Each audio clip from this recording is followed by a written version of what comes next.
YSRCP state మహిళా విభాగ ప్రధాన కార్యదర్శి మాట్లాడుతున్నాను. ఈరోజు సాకే శైలజానాథ్ గారు ఈరోజు మాజీ మంత్రివర్యులు సాకే శైలజానాథ్ అన్న గురించి వెన్నుపోటు పొడిచారు, పార్టీలు మార్చారు, జోబులో ఒక జెండా భుజం మీద ఒక జెండా అని మాట్లాడుతున్నారే. శైలజానాథ్ గారికి జగన్మోహన్ రెడ్డి గారు పెట్టిన వైఎస్ఆర్ పార్టీ విధి విధాలు ఆయనకు నచ్చాయి.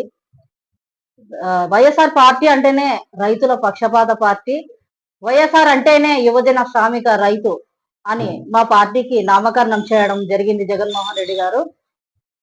ఈరోజు ఎల్లనూరు నుంచి పుట్లూరు, నార్పల, సింగనమల, గార్లదిన్న ఈ మండలాలు అంతా కూడా శైలజానాథ్ అన్న గారు ఒక్కొక్క మండలంలో ఒక రైతుల సమస్యలు అయితేనేమి, స్టూడెంట్స్ల సమస్యలు అయితేనేమి, ఉద్యోగుల సమస్యలు అయితేనేమి ప్రతి ఒక్క విషయాన్ని ఆయన తెలుసుకుంటూ ఒక పారిశ్రామికవేత్తగా, ఒక టీచర్గా, ఒక రైతుగా ప్రతి ఒక్క సమస్య మీద పోరాడడం ఆయన తప్ప.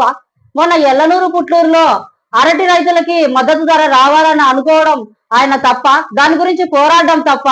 అదే విధంగా చీనీకి నీళ్లు లేకపోవడం కానీ, మొక్కజొన్నకి మద్దతు ధర లేకపోవడం కోసం కలెక్టర్ కి రిప్రజెంటేషన్ ఇవ్వడం తప్ప, సాగునీటి సమస్యల కోసం పల్లెలు తిరిగి ఆయన గ్రౌండ్ లెవెల్లో తెలుసుకోవడం ఆయన తప్ప. కేవలం మీరు ఒక నాయకుడి మీద ఈర్ష్యతో, ద్వేషంతో ఎందుకు అలా మాట్లాడుతున్నారో మాకు అర్థం కావడం లేదు. ఎవరికి ఎప్పుడైనా కూడా ఈ ప్రజాస్వామ్యంలో పార్టీ మారి వాళ్ళ విధి విధానాలకి నచ్చితే ఏ పార్టీ అయినా కూడా మారవచ్చు, దాంట్లో ఏం తప్పు లేదు. శైలజానాథ్ అన్న గారు ఒక సింగనమల నియోజకవర్గమే కాదు, స్టేట్ వైడ్ రైతుల కోసం పోరాడుతున్నారు. కేవలం మీరు ఓర్చుకోలేక ఓర్పు లేని తలంతో ఆయన మీద నిందలు వేసే ప్రయత్నాలు చేయొద్దండి.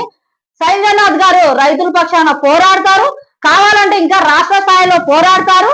సింగనమల నియోజకవర్గం రైతుల కోసం పోరాటంలో ముందుంటారు. అందుకోసం మా నాయకత్వం మొత్తం కూడా మా శక్తియుక్తులన్నిటికీ కూడా ఆయన కోసం మేము దారపోస్తామని రైతుల కోసం మరొకసారి చెప్తున్నాం. శైలజానాథ్ అన్న పోరాడతారు, ఖచ్చితంగా పోరాడతారు. మీరు చేయవలసింది ఏదన్నా ఉంటే రైతులకి సాగునీరు, తాగునీరు, సింగనమల చెరువు ఏదైతే హక్కు కోరుకొని ఉందో ఆ 1 TMC నీళ్లు తెచ్చే దారిలో మీరు ప్రయత్నం చేయండి.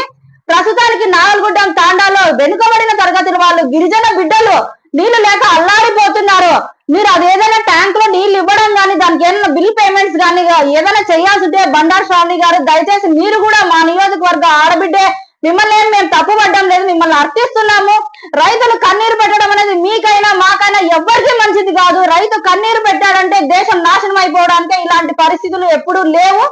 మీరు దీనికి న్యాయం చేకూరుస్తారని, మీరు ఒక్కసారి సమగ్ర విచారణ చేసి రైతులకు న్యాయం చేస్తారని మిమ్మల్ని అర్థిస్తున్నాం.